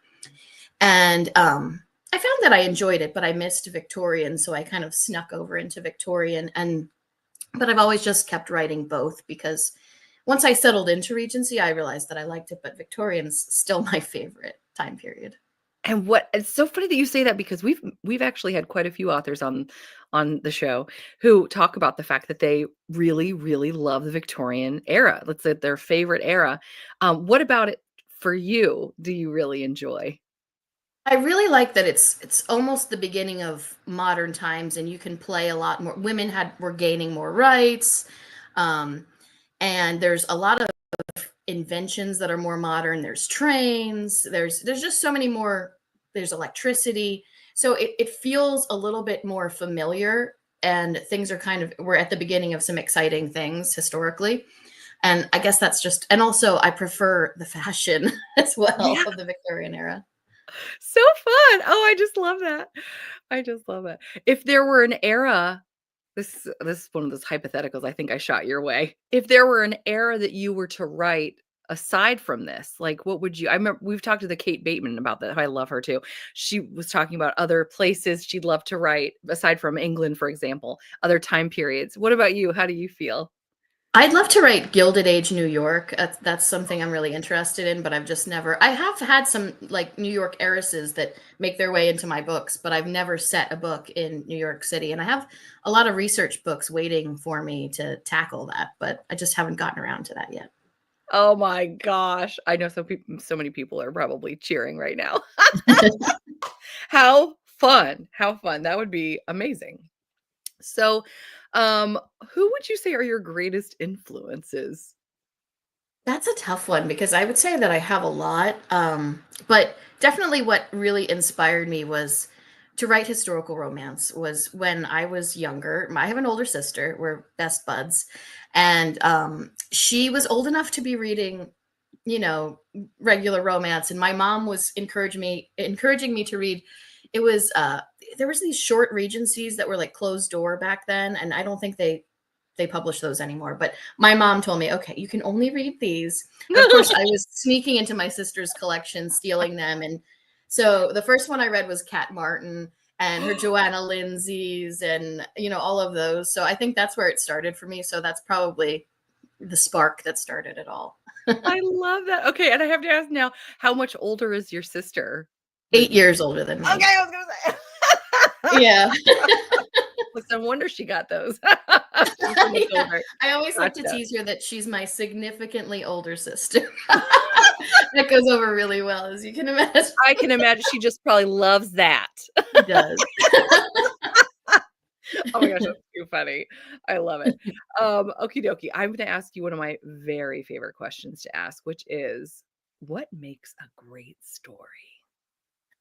For me, I think it's characters you can root for, and the pacing and the sexual tension between, especially in a romance, of course, between the two main characters. Oh, it's so good. Well said. Amina says, such a pleasure to hear you, Miss Scott. I loved, loved, loved Nobody's Duke. Oh my gosh, yes. The characters feel so real, and I've also improved my English a lot thanks to your books. Your writing is Oh, beautiful. that's so awesome. Thank you. Yes, she is from France. Ah. So yeah, I love to listen to her talk. Also, Terry was saying that she said that she read all of the Wicked Winters. Oh, And thank you. yeah, oh, I definitely want to read those. Now I have to ask, this is just me not knowing, but the Wicked Winters is the name if the name of the family is Winter, correct? Yes. Yeah. Their So family now the picture. first looks like 8 are very winter-y looking based on the Yes. covers. Would you recommend reading those in the wintertime, or would you say they're good any time of year? They're good any time of year, but the original concept for that was so what happened was I was part of a holiday themed anthology with a bunch of other indie authors, and I Oh. decided to make a series out of it. So my second book in that series was originally in this anthology. And so those beginning books are all taking place at a house party around Christmas time. So, I mean, it's not overly Christmassy because the Regency period wasn't, but Sure. if you want, I mean, I think you can read it any time of year, but that's why there's sort of that winter. And I think my cover artist was having a lot of fun with the fact that their name is Winter. So, Yes, that person definitely did. yes. I just love these though. I mean, these would be gorgeous to have and just display just anytime. I mean, oh, I love it. I love it so much. Oh, how fun. Okie dokie. See, I'm getting into the weeds now because I knew I was gonna do this. I was just gonna get lost in your books and then forget to talk. I tell you. Okay. What about this? This is another one of my very favorite questions. What resonates most with your audience? I think the heroes that I write seems to, and my steamy scenes are the most, that's what I hear about the most from everybody, that they love my steamy scenes and the heroes. And a lot of times the female main characters are not their favorite in some ways, but they're harder on them, I feel. Like, give a girl a chance. Come on. But but yeah, my heroes, yeah. My heroes in the steamy scenes is what I hear about the most. So that's what I would guess. I love it. I love it. The Suttons are the next on Terry's list. And she Yay. says, I have a lot of book boyfriends in the winter series. Oh, good. I love that. That's so fun. Okie dokie. So, what is your audience's favorite book or series? Somebody just mentioned the Nobody's Duke, which I know I bet you hear that one a lot. Yeah, I do hear that one a lot. That's definitely a favorite. I hear Lady Wallflower a lot, and then some people just say the whole Wicked Winters and the Suttons, which was a spin-off of the Wicked Winters. So I hear those are the ones I hear the most, probably.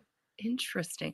For me, because I have to do this, I'm just so excited. I've enjoyed everything that I've read by you, but my personal favorite is How to Love a Dangerous Lord.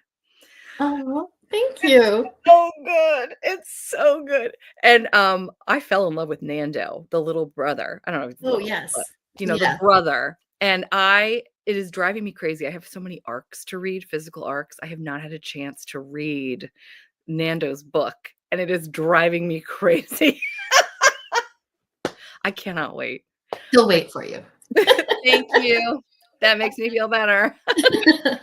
Or now, are there any more planned for that particular series? Well, I do. So this is a hard one. I have two sisters that I plan to write the stories for, but I don't know what it is about that series. It just has not been popular with readers, so I'm just pausing it for now.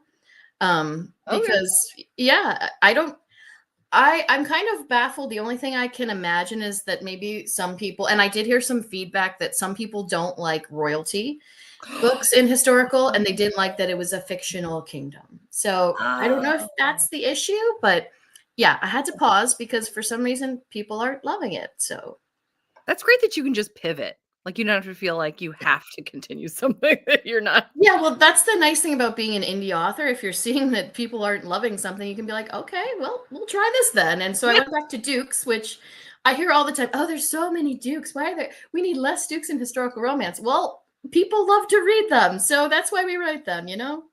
Who is complaining about that? Come on. I love me some Dukes. I know. Same. I love that. I discovered you with the Second Chance Manor series. I loved The Matchmaker and The Marquess. Oh, thank you. So fun. Well, I'll tell you, I loved How to Love a Dangerous Rogue. I think I'm that glad. maybe was Thank the you. first book I read by you. It might have been.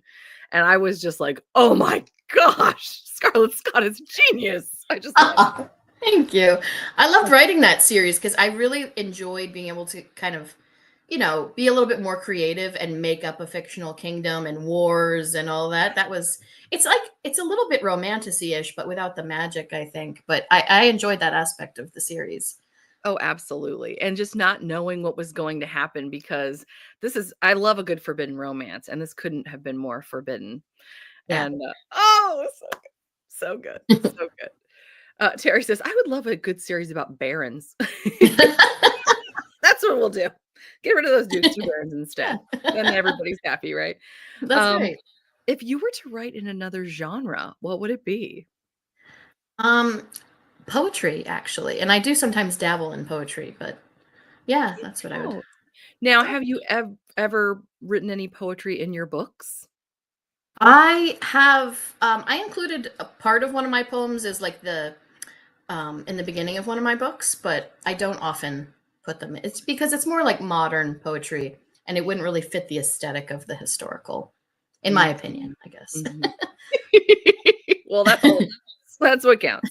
Paige says, I loved How to Love a Dangerous Rogue. It was so deliciously good. Thank you. It was. Yeah, so fun. Let's see. Okay, now this is one that one of our members often asks, and it's so fun. And I told you I was going to ask it in advance. If I were to burn a candle while reading your book, what would it be? I love this question because Isn't it fun? It is so fun, and I'm obsessed with this one candle that it's actually a holiday scented candle from Yankee Candle, and they don't always have it, which is really irritating to me. So like when they didn't have it this year, which was terrible. No. But they did have it the year before. And so I bought 2 boxes of this candle so that I have it on hand, and I do burn it year round. So it's called Red Berry and Cedar. And to me, it's the scent of Christmas, but it's also the scent of everything else. So because you burn it year round. When you burn it year round, that'll do that. Oh, I love a good Yankee Candle. I can't stand. My favorite was Midnight Jasmine, and they discontinued it, and I just about died. I don't know why they do that. I used to work at Bed Bath, or not. Now I'm doing it. Everyone used to tease me. I worked at Bath and Body Works, and they were like, "How's Bed Bath and Body Works or Bed Bath and Beyond?" I was like, "It's Bath and Body Works." I did that on purpose. And they would also say that I love this flavor, and I'm like, "It's a scent. You can't eat it." I mean, you could eat it, but you get it." But, yeah, we would discontinue. It's like, "Oh, is this what everyone loves? Let's discontinue it." And then people, that's all I heard. Like, while I was working, they're like, "Why did you do it?" I'm like, "Well, I didn't do it." It's all your fault. It's all my fault. But yeah, I do. I love a good Yankee Candle, and I love that you burn it year round. For me, it's the fall candles. But if I don't know if I could do it year round. That's too funny. Oh my gosh. Let's see. Was just about to ask. Oh, she was just about to ask. See, I cut you off at the pass there, Sock. I got a whole bunch of spice in the name and scent. There you go. Oh. There you go. Hello. Hey there, Rachel. We are having a wonderful, wonderful day talking to the fabulous Scarlett Scott. This is another one. This is kind of an offshoot of the candle one. What kind of music should we listen to get in the mood while reading your book or books? Well, a lot of times when I'm writing, I'll listen to Adele, very angsty, like her angsty love songs, or Taylor Swift has some great ones that I'll listen to. I also really like Vitamin String Quartet because they do the modern, but then with the symphony. And so I love that for historical too, because it makes you feel historical and yet you're getting the modern vibe too. Yes. Yes, it's funny. Again, going off on tangents that you don't need to know about. I work at Bath and Body and blah blah. But no, when I was doing my stories on Instagram to promote this, I wanted, because you're Scarlet, and I was thinking red, and I thought it would be so fun if Vitamin String Quartet did Doja Cat's Paint the Town Red. I was really That would be. right, because it's red, but I thought that would be so fun. And I actually was looking through all the Vitamin String Quartet songs to see what would be good, and I didn't love any of them. But anyway, I do love them in general. I love what they do. Ew. So fun. So fun. What is your writing process like? Where and when? And you're one of our few full-time writers, so we get to. I'm really excited to hear this. Yeah, well, for me, so I'm steaming up my glasses here. I was doing that today too. I'm like, there's a weird fog happening here. I'm so glad Give it's me a not minute. just me. I was doing the same thing an hour Oh my ago. gosh, I'm just like perpetually hot. It doesn't matter if it's winter. I'm just like walking around. It's terrible. Yes, me too. That's so But my funny. feet are always cold. My feet are cold, and the rest of me is just boiling. It's great. It's like we're twins, Scarlett Scott. Yes. We must be. Okay, so talking of tangents, so for me, I write at least 5 days a week, and usually, so I have twin 10-year-olds. So when they're in school is when like they get on the bus, and then I sit down with my coffee and I start writing, because I do write when they get home too, if I don't reach my word count goal for the day, but it's harder because there's interruptions and you know Oh, how yeah. that goes. Yeah. Oh, yes. Yeah. So I just sit there at my desk, like treat it like a day job, because it is, and get done everything. There's a lot of other things besides writing that have to get done, because it is a business as well. But I just make sure that I get my word count in for the day, no matter what, if at all possible. And then sometimes I'll write on the weekend too, if I feel like it, because I like to stay present in the book. And sometimes if you take too much of a break, I don't like to take a break if I'm in the middle of a book. Definitely not going on vacation if I'm in the middle of writing one, because it's just really hard to come back to it for me. Oh, wow. So you then would probably, even if you have multiple series that are coming out, which you often do, it sounds like you're only working on one book at a time.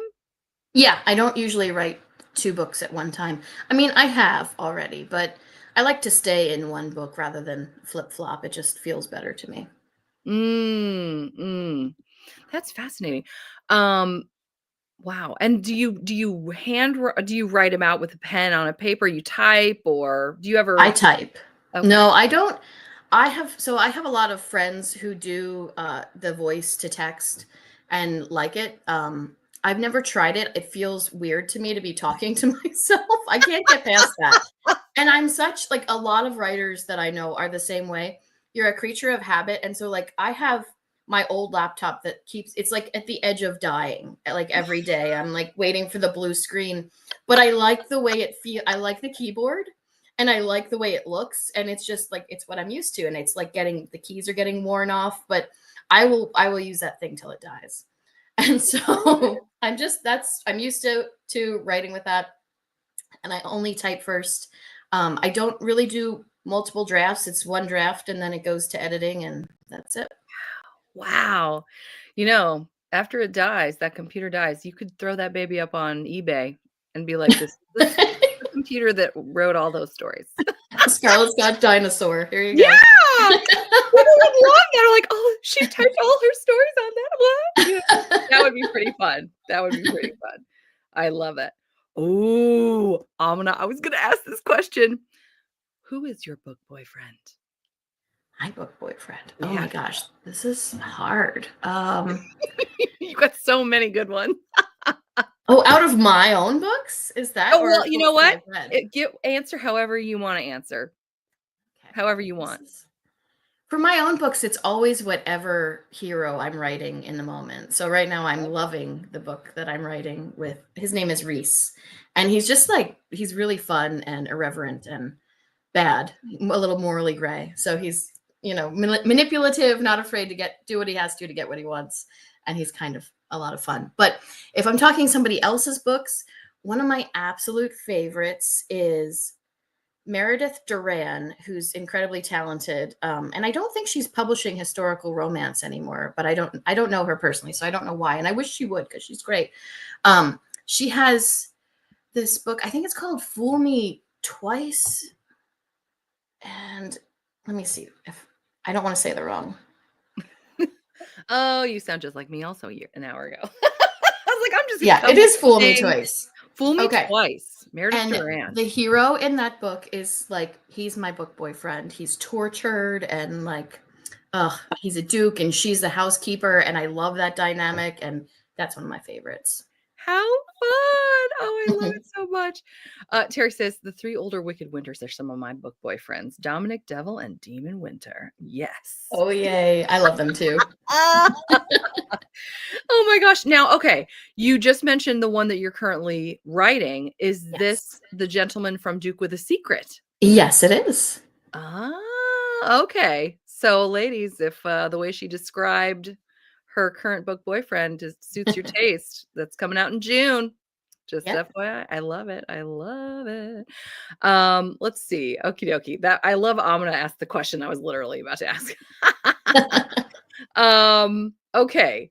What is your favorite book or series?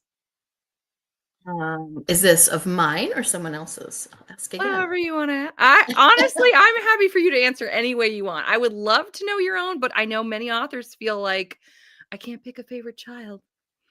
You know, it is really hard. It's super hard to pick because I'll think, oh, this is my favorite, and then I think about something else. That's tough. I don't know if I can pick my own favorite. I think one of my favorite series, and one of the series I'm most proud of, is my League of Dukes series. There was a lot of action and adventure in that series, which was tough for me to write, but it based on history. And so I had a lot of fun with that series. So that might be like one of my favorites, if I had to say. Yeah, because I'm sure everyone that before I knew who you were, people were like, you've got to read Nobody's Duke, which of course I love that. Yes, it's so funny. How everybody's got their favorite. It's just perfect. And I love these gowns. A tangent time yet again. What can you tell us, or can you tell us anything about the covers? Like, how involved are you in the covers?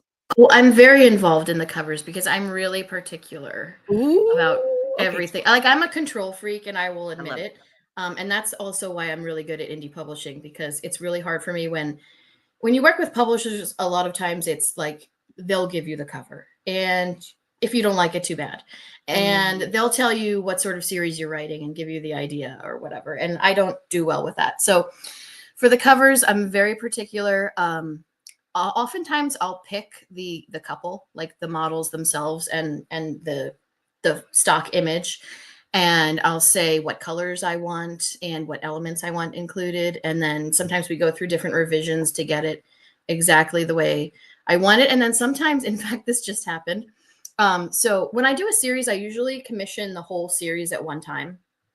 And then I write the books with the covers in mind. But then sometimes my idea changes as I'm writing. So with this series, the Wicked Duke Society, the next book that I don't have up for pre-order yet, so I'm not going to say what it is, but I know who those characters are going to be, and I changed my idea of what they should look like. So I had a new couple in mind, and I went back to my cover artist and said, I totally changed my mind. I loved what you made, but it doesn't suit the characters anymore. So can you use this couple and redo it? And she did. And it's like my favorite cover, I think, to date. So it's so amazing, but I can't share it yet.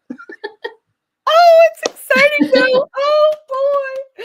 Oh, we'll look forward to that. Oh, that is fascinating. I love to talk about. I didn't even think about asking about the covers until, I'm getting dazzled by them. So thank you for sharing all of that. I love it. You're welcome. Yeah, I'm really particular and very involved because I have a clear idea of what I want them to look like. Yeah. I can't tell you how many times I've talked to authors who have said, when I'll ask about the cover, they're like, oh, I didn't even see the cover yet. Or, oh, I didn't. Yeah. They told me it was this. Yes. And when I was with Alora's Cave, it would be like, I'd get the cover. It's like, well, that's not the color of her hair. I mean, I don't, but you couldn't say anything. So I was like, okay. I feel like this is the perfect color for her hair. Oh, I tell you.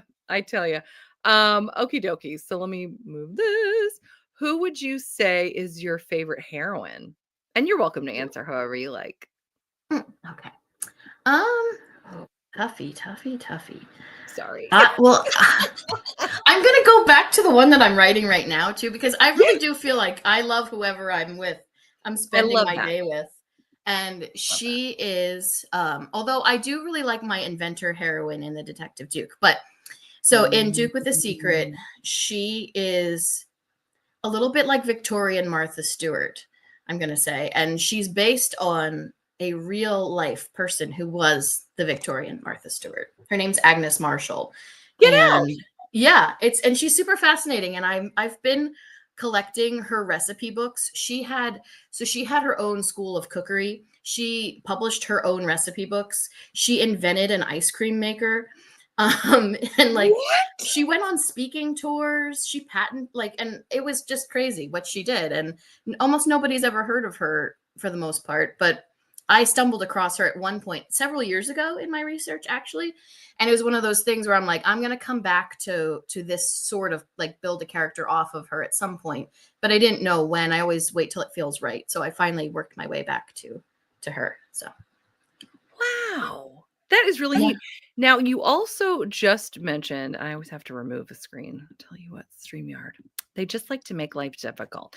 You also mentioned the Detective Duke, which I love a good detective. So can you tell us a little bit more about this? Yes. So this one, the hero was a Scotland Yard detective who unexpectedly inherits a dukedom.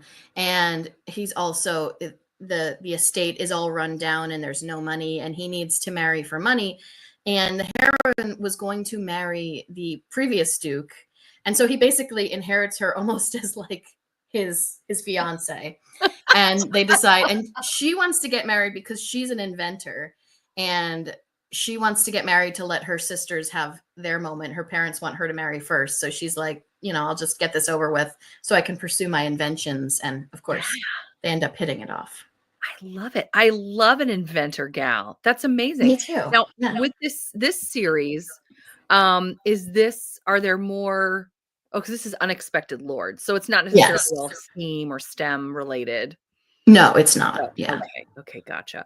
Okay, can we just look at one more set of covers? Oh, okay. These are so beautiful. Thank you. I don't know that I have anything else to say aside from that. I love these too. Thanks for having me on. They're next level. The whimsy. Yeah, that's what I wanted. When these came out, I remember just being like blown away. They're just some of the most beautiful covers I think I've ever seen. I love them. I love them too. Yeah, and I can take no credit for them. That's, of course, my very talented cover artist. I love it. Kamal says, just got back. I love your historicals. Nobody's Duke is my absolute fave. Thank you. Yeah, they are stunning. Yeah, gorgeous. Okay, it's not just me. Well, I know it's not just me, but oh man, okie dokie. So what is on the horizon for you? I know we talked about some of your upcoming releases. What do you have going on? I have not really a whole lot going on. I tend to slow down a little bit over the summer because my girls are off school, and then they take up a lot of my time. But I do have a signing coming up in Philly, Indies Invade Philly, it's going to be in November, but the tickets actually go on sale tomorrow. So if anybody's interested, I will be there. And oh boy. And that one's really, really great. I love it. It's so organized and wonderful, and it's a whole lot of fun. Oh, very cool. We'll have to keep that in mind. Exciting. I know a lot of us are not everybody, obviously, but many of us are along the East Coast. So that might be something that's actually doable for many of the members of the audience. And how great that we're finding out the day before so we could actually get tickets. Yes. Timely. Yes, very timely. We planned it, didn't we? We did. Oh my gosh, I love you so much. I love that. Okie dokie. Yeah, with my kids, same. It's the summers that everything kind of slows down. Yes. They're energy suckers. They are. They're just around all the time wanting things. Why? How dare they? Exactly. Where can we look for you online? Obviously, I was showing everybody ad nauseum. Sorry, guys. her amazing website. And we didn't even talk about like the reading order, which you can go and look at. So obviously your website. What else do you recommend? I also have a reader group that's very active and a lot of fun, and I often post teasers of whatever book I'm writing that are unedited, so people can kind of follow along and see what's happening and get excited about it. And we usually have release day parties, unless I'm super busy the last time, life gets in the way, and sometimes that doesn't happen. But I usually try to throw release day parties, and we celebrate birthday months, and I give out ebooks, and we have whole lot of fun there. So I'm there a lot, and then also on Instagram too. Love it. I love following you on Instagram. But yeah, the readers group it's on Facebook and it's Yes. called the Sassy Readers or no, Sassy something. Yeah, Sassy Reader Group. Yeah. The Sassy Reader Group. Yeah, I tried to join yesterday. I applied. So I'm very excited. Oh yeah, Terry, we were on the same vein there. The Sassy Scarlett Readers. Scott Sassy Readers. Yes. Oh, yeah, easy to find. I found it with like that. So highly recommend. It looks like all kinds of fun. I didn't know that you did the giveaways and things. That's so neat. Yeah. My kind of group. So true, Rachel. Well, this has been just incredible. I mean, truly, this, like I said, I mean it. Like, this is bucket list. When I found out you were going to be coming on, I was just so excited. Oh my gosh. Thank you. I loved coming. I was so honored that you asked me. Oh my heavens. Oh yes, truly. We're just so thrilled. I mean, we I'm also part of the Tea and Biscuits book club, and I'm sure I've had talked to you about that in the past, but you were our very first book. In fact, this one, you can see all my millions of tabs. I love that. We did this book club live when I realized, sometimes not too many tabs is too many. Like, you don't want this many. A lot of So I'm like, tabs. oh, I tabbed that. Oh, but wait, I tabbed everything. But yeah, I mean, you were our very first book for our book club, so which was you. just so perfect. So I want to thank you again for coming on today and spending some of your Friday with us. We're so excited about everything that you have coming up. You've got huge fans. Obviously, now, everybody at home, the immense backlist and some of the places to start if you weren't sure. Oh, just so incredible. So much to look forward to, both things that are coming up and then looking through her backlist. So many things to love. I love that the greatest authors are so humble. It's true. It's true. Look, she's just like, no. She's amazing. She's amazing. Thank you, Amina. Thank you.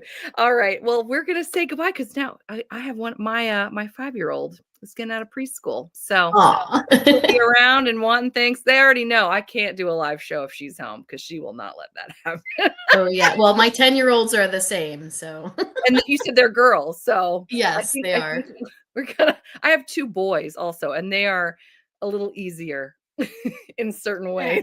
Girls are demanding. My sister has 2 boys, so we always talk about the difference because I have 2 girls and she has 2 boys, and it's fun comparing and contrasting. Very, very different. Totally different. My Yes. daughter rules the roost. Like the rest of the Yes. 4 of us are just like, what are we doing? Yep, same. Imagine that times 2. 2. And the fact that you had 2 babies at the same time, hats off to you. Yeah, it was a surprise. We were like, what? You're kidding, right? No, we don't joke about this sort of thing. Oh, no. Can you imagine? Just kidding. No. Yeah. Oh my heavens. Oh my heavens. Okay, sorry. I had to go on one more tangent before I say goodbye. It's okay. My brain today, I tell you what. Everybody else is on topic. Thank you. Deborah, thank you so much for joining us. She says, Thank you for having me. Dee says, thank you, Scarlett. You're wonderful to listen to, and I love your books. Oh, Thank you so much. And thank you for having me. I appreciate it yes. so much. This was Oh, fun. yes. So fun. So fun. Just wait for the teen years. Oh, don't say that, Deborah. Don't. Oh my gosh. I know it's going to be. I can just imagine. We had a little girl over yesterday who refused to leave our house, and the parents were like, and she's 7, and her father goes, I thought that the tough years were over. The negotiation years were done. And I was like, no. You thought it was done by 7? And I mean, she's a handful. She wouldn't leave. I'm like, okay. Anyway, see, there was one more tangent. I love that. Nope, I'm not going. Sorry. I know. It's like, you're in for it, sir. Wait for her 2 years. Yikes, I tell you. But look, I have more people in the audience who are on topic. So Thank Kevin. Paige says, thank you, B and Scarlett, for a great start to my weekend. Yes, this is always the best way to start my Friday. Oh, thank you, Paige. Oh, they negotiate until they're in their 20s. Okay, Scarlett, we gotta get ourselves ready. Yes, teens stay up later to invade your privacy more. Oh, lovely. I can just imagine. They're already, now my girls, when I'm writing at my computer, they love to sneak up on me and try to read what I'm writing, and I'm always like having to minimize. Oh no! And then I'm always like, don't read what's on my screen. And they're like, I'm not, but I can see them, their little eyes going. I'm like, you're looking at it. Oh no! That is so funny. I think it was either Annabelle Anders or Alexa Aston. I think it was Annabelle Anders, who her daughter edits her work, but she this is a grown daughter. Yeah, right. She refuses to edit her love scees. She's like, I am that's not reading. I was like, oh, wow. I don't think I want my daughters to ever read my books. Right. Nope. Well, it reminds me of Tessa Dare, who thanked her father in a dedication once, and she goes, this is for you, Dad, but please skip chapters 16, 24, 37. That's great. It's like, that's how you do it. That's how you do it. That's right. So anyway, okay, I'm really leaving now to pick up my daughter. She's going to be mad if I'm a minute late. So yes, don't be late. Great. Well, again, this was so much fun, and we will be looking for you and celebrating you every chance we get. Thank you again for joining us, and have a great weekend. You too. Bye.